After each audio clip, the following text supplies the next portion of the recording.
Friends, ಎಲ್ಲರಿಗೂ ನಮಸ್ಕಾರ. Welcome back to our YouTube channel Nandini Kannada vlogs. ಎಲ್ಲರೂ ಹೇಗಿದ್ದೀರಾ? ಎಲ್ಲರೂ ಕೂಡ ತುಂಬ ಚೆನ್ನಾಗಿದ್ದೀರಾ ಅಂತ ಅಂದ್ಕೊಂಡಿದ್ದೀನಿ. ನಾವು ಕೂಡ ತುಂಬ ಚೆನ್ನಾಗಿದ್ದೀವಿ. ಆ್ಯಂಡ್ ಇದು ಬಂದುಬಿಟ್ಟು ಈ ವಿಡಿಯೋ ಬಂದುಬಿಟ್ಟು ಸಂಕ್ರಾಂತಿ ಹಬ್ಬ ಆದ ಮಾರ್ನಿಂಗ್ ವಿಡಿಯೋ. ಸೊ ನಾನು ಆಫೀಸಿಗೆ ಹೋಗಿದ್ದೆ. ಆಫೀಸು ಇತ್ತು ನಮಗೆ. ನನ್ನ ತಂಗಿದ್ದು ಮದುವೆಯಾಗಿ 1 ತಿಂಗಳು ಮೇಲಾಗಿತ್ತು. ಸೊ ತಾಳಿ ಸರ ಪೋಣಿಸ್ಬೇಕಿತ್ತು. ಸೊ ಅದಕ್ಕೋಸ್ಕರ ಅವ್ರ ಆಫೀಸ್ ಹತ್ರ ಬಂದು ಕರ್ಕೊಂಬಂದರು ನನ್ನ ಅಮ್ಮ, ನನ್ನ ಮಗಳು, ನನ್ನ ತಂಗಿ, ಅವ್ರ ಯಜಮಾನ್ರು ಎಲ್ಲರೂ ಬಂದಿದ್ದರು.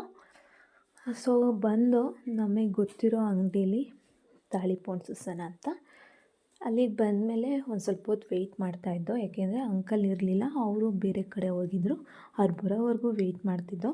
ಆವಾಗ ಏನಾಗೋಯಿತು ಅಂದರೆ ಹಿಂಗೆ ನಮ್ಮಂಗೆ ಯಾರೋ ಪಾಪ ಓಲೆ ತೊಗೊಳಕ್ಕೆ ಬಂದಿದ್ದರು. ಓಲೆ ಹಳೆಯ ಓಲೆ ಹಾಕ್ಬಿಟ್ಟು ಬೇರೆ ತೊಗೊಳಕ್ಕೆ ಬಂದಿದ್ದರು. ಒಂದು ಚಿಕ್ಕ ಪಾಪು ಇತ್ತು. ಅವ್ರು ಓಲೆ ತೆಗೆದು ಹಿಂಗೆ ಬಾಕ್ಸಲ್ಲಿ ಇಟ್ಕೊಂಡಿದ್ದಾರೆ. ಪಾಪು ಹಿಂಗೆ ಎಳೆದ್ಬಿಟ್ಟಿದೆ, ತೀರ್ಪ ಬಿದ್ದೋಗ್ಬಿಟ್ಟಿದೆ.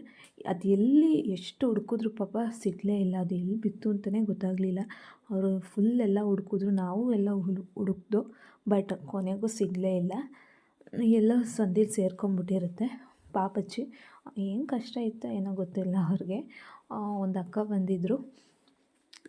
ಏನು ಮಾಡೋಕ್ಕಾಗುತ್ತೆ, ನಾವು ಹುಡ್ಕೊಡೋಷ್ಟು ಹುಡುಕ್ದೋ. ಆ್ಯಂಡ್ ಅಲ್ಲೆಲ್ಲ ಕ್ಲೀನ್ ಮಾಡ್ದೋ, ಗುಡಿಸ್ದೋ ಎಲ್ಲರ ಸಂದಿಲಿ ಬಿದ್ದಿರುತ್ತೇನಂತ, ಬಟ್ ಸಿಗಲೇ ಇಲ್ಲ. ಸೊ ಅಕ್ಕ ಹತ್ಕೊಂಡೇ ಹೋದರು. ಏನೂ ಮಾಡೋಕ್ಕಾಗಲ್ಲ ಅಂತ ನಾವು ಸುಮ್ಮನಾದೋ. ಅದಾದಮೇಲೆ ಅಂಕಲ್ ಬಂದರು ತಾಳಿ ಸರ ಪೋಣಿಸೋಕ್ಕೆ. ಸರ ಮಂಗಳ ಚೈನ್ ಕೊಟ್ಟು ಆ್ಯಂಡ್ ಯಾವ ಥರ ಬೇಕು ಪೋಣಿಸ್ಬೇಕು, ನಮಗೆ ಗುಂಡು, ಕಪ್ಪು ಗುಂಡು, ಅವಳೆ ಎಲ್ಲ ಹಾಕ್ತಾರಲ್ವ, ಅದನ್ನೆಲ್ಲ ತೋರಿಸಿ ಯಾವ ಥರ ಹಾಕಬೇಕು ಅಂತ ಹೇಳಿ ಅವರು ಒಂದು ಸತಿ ಚೆಕ್ ಮಾಡಿಸಿ ಆಮೇಲೆ ಸರ ಎಲ್ಲ ನೀಟಾಗಿ ತಾಳಿನ ಸರಕ್ಕಾಕಿ ಕೊಟ್ಟರು. ಈ ತಿಂಗಳು ಮೇಲೆ ಆಗಿತ್ತು, ಮದುವೆಗೆ ತಿಂಗಳು ಮೇಲೆ ಆಗಿದೆ. ಆದರೂ ಅವರು ಬೆಂಗಳೂರಲ್ಲಿ ಇರೋದಲ್ವ, ಸೊ ಹಬ್ಬಕ್ಕೆ ಬಂದಾಗ ಒಂದೇ ಸತಿ ಹಾಕ್ಸ್ಕೊಳ್ಳೋಣ ಅಂತ ಬಂದಿರಲಿಲ್ಲ. ಈಗ ತಾಳಿ ಎಲ್ಲ ಆದಮೇಲೆ ಅದಕ್ಕೆ ಅರಿಶಿನ ಕುಂಕುಮ ಎಲ್ಲ ಇಟ್ಟು ಪೂಜೆ ಮಾಡಿ ಆಮೇಲೆ ಮತ್ತೆ ಇನ್ನೊಂದು ಸರಿ ಅವ್ರ ಯಜಮಾನ್ರ ಕೈಲಿ ತಾಳಿ ಹಾಕಿಸ್ತಾರೆ. ನಮ್ಮ ಕಡೆ ಹಿಂಗೆ ಮಾಡೋದು, ಅದು ಬೇರೆ ಕಡೆ ಹೆಂಗೋ ಗೊತ್ತಿಲ್ಲ. ಕೆಲವೊಬ್ಬರು ಏನೇನೋ ಪೂಜೆನೂ ಮಾಡ್ತಾರೆ. ನಮ್ಮ ಕಡೆ ಇಷ್ಟೇ ಮಾಡೋದು. ನನಗೆ ಮಾಡ್ಬೇಕಾದ್ರೆ ಹಿಂಗೂ ಮಾಡಿರಲಿಲ್ಲ. ನಾನು ನಮ್ಮಮ್ಮ ಹೋಗಿ ಮಾತ್ರ ಮಾಡಿಸ್ಕೊಂಬಂದಿದ್ದು. ಆವಾಗ ಈ ಥರ ಎಲ್ಲ ಇರಲಿಲ್ಲ. ಶಾಸ್ತ್ರ ಅಂದರೆ ಪೂಜೆ ಮಾಡೇ ಹಾಕಬೇಕು ಅಂತ. ಸೊ ಅದು ಪೂಜೆ ಮಾಡೇ ಹಾಕಬೇಕು ಅನ್ನೋದು ಶಾಸ್ತ್ರ. ಏಕೆಂದರೆ ಅವರೇ ಕಟ್ಟಿರ್ತಾರಲ್ವ, ಅದಕ್ಕೋಸ್ಕರ ಪೂಜೆ ಮಾಡಿ ನೀಟಾಗಿ ಮತ್ತೆ ಇನ್ನೊಂದು ಸರಿ ಅರಿಶಿನ ಕುಂಕುಮ ಎಲ್ಲ ಇಟ್ಟು ಹಾಕಬೇಕು.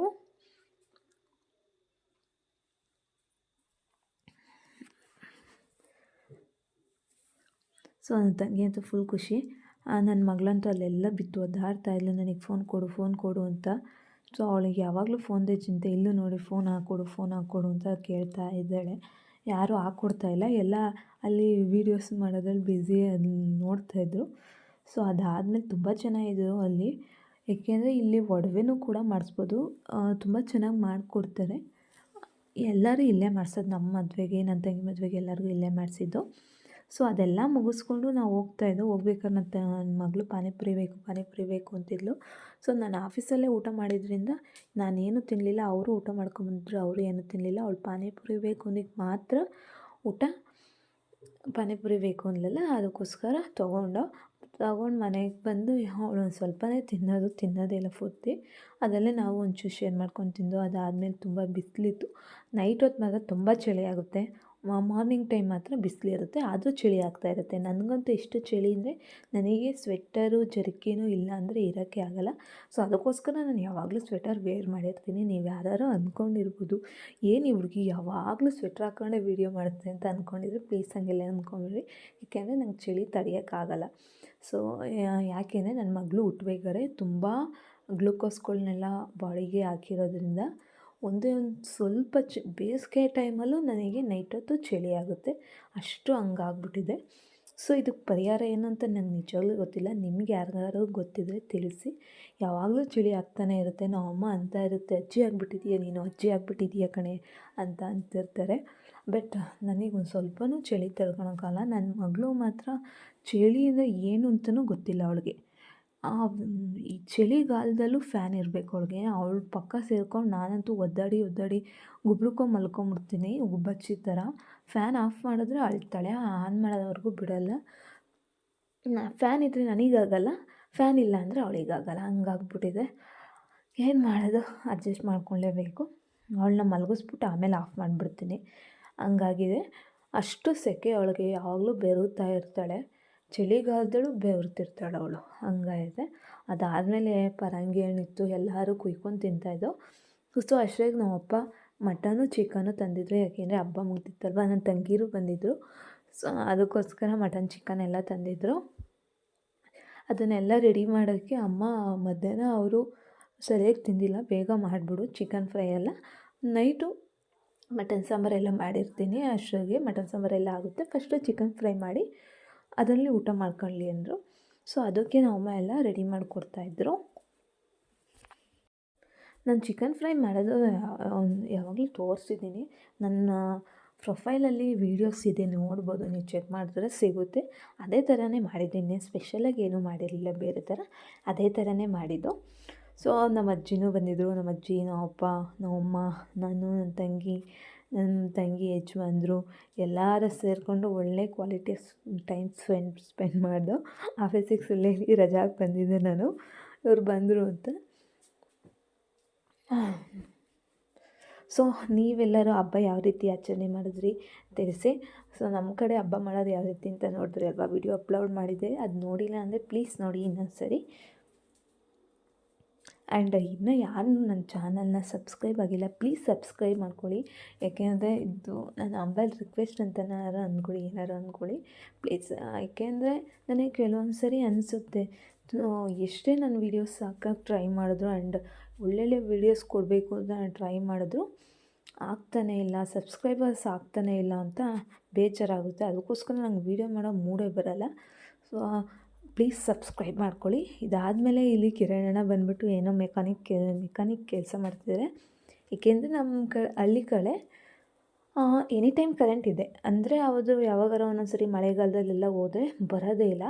ಆವಾಗ ತೋಟಗಳಿಗೆ ಕರೆಂಟ್ ಕೊಡ್ತಾರಲ್ವ, ಮೋಟ್ರ್ ಲೈನ್ ಅಂತ ಅದಿರುತ್ತೆ. ಸೊ ಈ ಕರೆಂಟ್ ಹೋದರೆ ಆ ಕರೆಂಟ್ ಬರೋ ಥರ ಮಾಡ್ತಾಯಿದ್ರು. ಅಷ್ಟೊಂದು ನನ್ನ ತಂಗಿ ಕಬಾಬ್ಗೆಲ್ಲ ಕಲಸೋಕ್ಕೆ ರೆಡಿ ಮಾಡ್ತಾಯಿದ್ಲು, ಚಿಕನೆಲ್ಲ ತಗೊತಾಯಿದ್ಲು. ನಾನಿಲ್ಲಿ ಚಿಕನ್ ಫ್ರೈ ಮಾಡ್ತಾಯಿದ್ದೆ.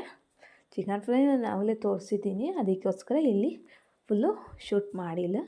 ನನ್ನ ತಂಗಿ ಪೆಪ್ಪರ್ ಚಿಕನ್ ಮಾಡಿದ್ಲು, ತುಂಬ ಚೆನ್ನಾಗಿತ್ತು, ಸಕ್ಕತ್ತಾಗಿ ಮಾಡ್ತಾಳೆ ಪೆಪ್ಪರ್ ಚಿಕನ್ ಮಾತ್ರ ಅವಳು. ವೀಡಿಯೋ ನಾನು ಶೂಟ್ ಮಾಡ್ಕೊಳಕ್ಕಾಗಲಿಲ್ಲ. ಇನ್ನೊಂದು ಸರಿ ನಾನು ನಿಜವಾಗ್ಲೂ ನಿಮಗೆ ಅವಳು ಮಾಡೋದನ್ನ ನಿಮಗೆ ವೀಡಿಯೋ ಮಾಡಿ ತೋರಿಸ್ತೀನಿ. ತುಂಬ ಚೆನ್ನಾಗಿ ಮಾಡ್ತಾಳೆ, ಎಷ್ಟು ಯಮ್ಮಿಯಾಗಿರುತ್ತೆ ಅಂದರೆ. ನಾನು ಫಸ್ಟ್ ಟೈಮ್ ಪೆಪ್ಪರ್ ಚಿಕನ್ ಇಷ್ಟನೇ ಪಡ್ತಿರ್ಲಿಲ್ಲ, ಯಾಕೆಂದರೆ ಪೆಪ್ಪರ್ ನಂಗೆ ಇಷ್ಟ ಇಲ್ಲ ಅಂತ ಇಷ್ಟಪಡ್ತಿರ್ಲಿಲ್ಲ. ಅವಳು ಫಸ್ಟ್ ಟೈಮ್ ಮಾಡಿದಾಗ ತಿಂದಿದ್ದು ಸಕ್ಕತ್ತಾಗಿತ್ತು, ಅವತ್ತಿಂದ ನಂಗೆ ಇಷ್ಟ ಆಗೋಯಿತು. ನೋಡಿ ಇಲ್ಲಿ ಬೇರೆ ಥರ ಅಂದರೆ ಅಂಗಡಿ ಪೌಡರ್ಸ್ ಏನೂ ಯೂಸ್ ಮಾಡಲ್ಲ, ಅವಳೇ ಓನಾಗಿ ಧನಿಯಾ ಎಲ್ಲ ಹುರ್ಕೊಂಡು ಮಾಡೋ ಅಂಥದ್ದು. ತುಂಬ ಚೆನ್ನಾಗಿ ಮಾಡ್ತಾಳೆ. ಗೋಡೆಗೆ ಎಲ್ಲ ಎಣ್ಣೆ ಚೆಲ್ಬಿಟ್ಟಿದೆ, ಯಾಕೆ ಅಂದರೆ ಅವತ್ತು ನಾನು ಮೊಟ್ಟೆ ಬೋಂಡ ಮಾಡೋಕ್ಕೆ ಹೋಗಿದ್ದೆ. ಮೊಟ್ಟೆ ಬೋಂಡ ಮಾಡಿ ಟೀ ಕಾಯಿಸಿ, ಟೀ ಬಿಡೋಣ ಲೋಟ್ಗಳಿಗೆ ಅಂತ ಕೆಳಗಡೆ ಕುತ್ಕೊಂಡು ಟೀ ಬಿಡ್ತಾಯಿದ್ದೆ. ಢಮ್ ಅಂದ್ಬಿಡ್ತು ಬೋಂಡು ಹಾಕಿದ್ದಿದ್ದು, ಆವಾಗ ಎಣ್ಣೆ ಎಲ್ಲ ಚೆಲ್ಬಿಡ್ತು. ನಾನೇನಾರು ಇದ್ದರೆ ಫುಲ್ ನನ್ನ ಮೇಲೆ ಚೆಲ್ಲಿರೋದು, ಗೋಡೆಗಳಿಗೆಲ್ಲ ಚೆಲ್ಬಿಡ್ತು ಅವತ್ತು ಎಣ್ಣೆ. ನಮ್ಮಮ್ಮ ಅಂತೂ ಬೈತಿದ್ದಕ್ಕೆ ಬೈತಾಯಿದ್ರು. ಸೊ ಇಲ್ಲಿ ಟೈಲ್ಸ್ ಇಲ್ವಲ್ಲ, ಅದಕ್ಕೂ ಒರೆಸಿದ್ರೂ ಗೊತ್ತಾಗಲ್ಲ, ಗೋಡೆ ಅಲ್ವಾ, ಅದಕ್ಕೆ ಹಂಗಂಗೆ ಕಾಣುತ್ತೆ, ಏನು ಅಂದ್ಕೊಬೇಡಿ. ಸೊ ನನ್ನ ತಂಗಿ ಇಲ್ಲಿ ರುಬ್ಕೊಂಡಿರೋದನ್ನೆಲ್ಲ ಆ್ಯಡ್ ಮಾಡ್ತಾಯಿದ್ದಾಳೆ ನೋಡಿ, ಧನಿಯಾ ಪೌಡರ್ ಎಲ್ಲ ಆ್ಯಡ್ ಮಾಡ್ತಾಳೆ. ತುಂಬ ಚೆನ್ನಾಗಿ ಮಾಡ್ತಾಳೆ ಮಾತ್ರ. ಈ ಪೆಪ್ಪರ್ ಚಿಕನ್ ಮಾತ್ರ ಅವಳು ಯಾವ ಅಡುಗೆನೂ ಬರಲ್ಲ ನೀಟಾಗಿ, ಈ ಪೆಪ್ಪರ್ ಚಿಕನ್ ಮಾತ್ರ ಕಲ್ತ್ಕೊಂಬಿಟ್ಟಿದ್ದಾಳೆ, ತುಂಬ ಚೆನ್ನಾಗಿ ಮಾಡ್ತಾಳೆ. ನನಗೆ ಪೆಪ್ಪರ್ ಚಿಕನ್ ಬರೋಲ್ಲ, ಅವಳಿಗೆ ಬರುತ್ತೆ. ನನಗೆ ಬರೋ ಅಡುಗೆ ಅವಳಿಗೆ ಬರೋಲ್ಲ, ಅವಳಿಗೆ ಬರೋದು ನಂಗೆ ಬರೋಲ್ಲ, ಹಿಂಗಾಗಿದೆ. ಅವಳ ಕೈಲಿ ಯಾವತ್ತೂ ಮಾಡು ಅಂತ ಮಾಡಿಸಿದ್ದು. ಏಕೆಂದರೆ ನಮ್ಮಪ್ಪ ಚಿಕನ್ ತುಂಬ ತಂದುಬಿಟ್ಟಿದ್ರು, ಒಂದು 5 kg ತಂದುಬಿಟ್ಟಿದ್ರು. ಅದರಲ್ಲಿ pepper chicken, chicken fry, kebab, mutton ಬೇರೆ ಇತ್ತು, ಮಟನ್ ಸಾಂಬಾರು ಎಲ್ಲ ನೋಡಿ, ಮಟನ್ ಸಾಂಬಾರು, ಪೆಪ್ಪರ್ ಚಿಕನ್, ಇದು ಚಿಕನ್ ಫ್ರೈ, ಇದು ಪೆಪ್ಪರ್ ಚಿಕನು ಆಗಲೇ ಒಂದು ರೌಂಡ್ ಖಾಲಿ ಮಾಡಿಬಿಟ್ಟು, ಆ್ಯಂಡ್ ಇದು ಕಬಾಬು. ಸೊ ಇಷ್ಟೇ ಫ್ರೆಂಡ್ಸ್ ಅವತ್ತಿನ ವೀಡಿಯೋ. ಈ ವಿಡಿಯೋ ಇಷ್ಟ ಇದೆ, ನಿಮಗೆ ಏನಾದರೂ ಒಂಚೂರಾದರೂ ಇಷ್ಟ ಆದರೆ ಪ್ಲೀಸ್ ಲೈಕ್ ಮಾಡಿ, ಶೇರ್ ಮಾಡಿ, ಕಮೆಂಟ್ ಮಾಡಿ ಆ್ಯಂಡ್ ಪ್ಲೀಸ್ ಸಬ್ಸ್ಕ್ರೈಬ್ ಮಾಡಿಕೊಂಡು. Thank you so much.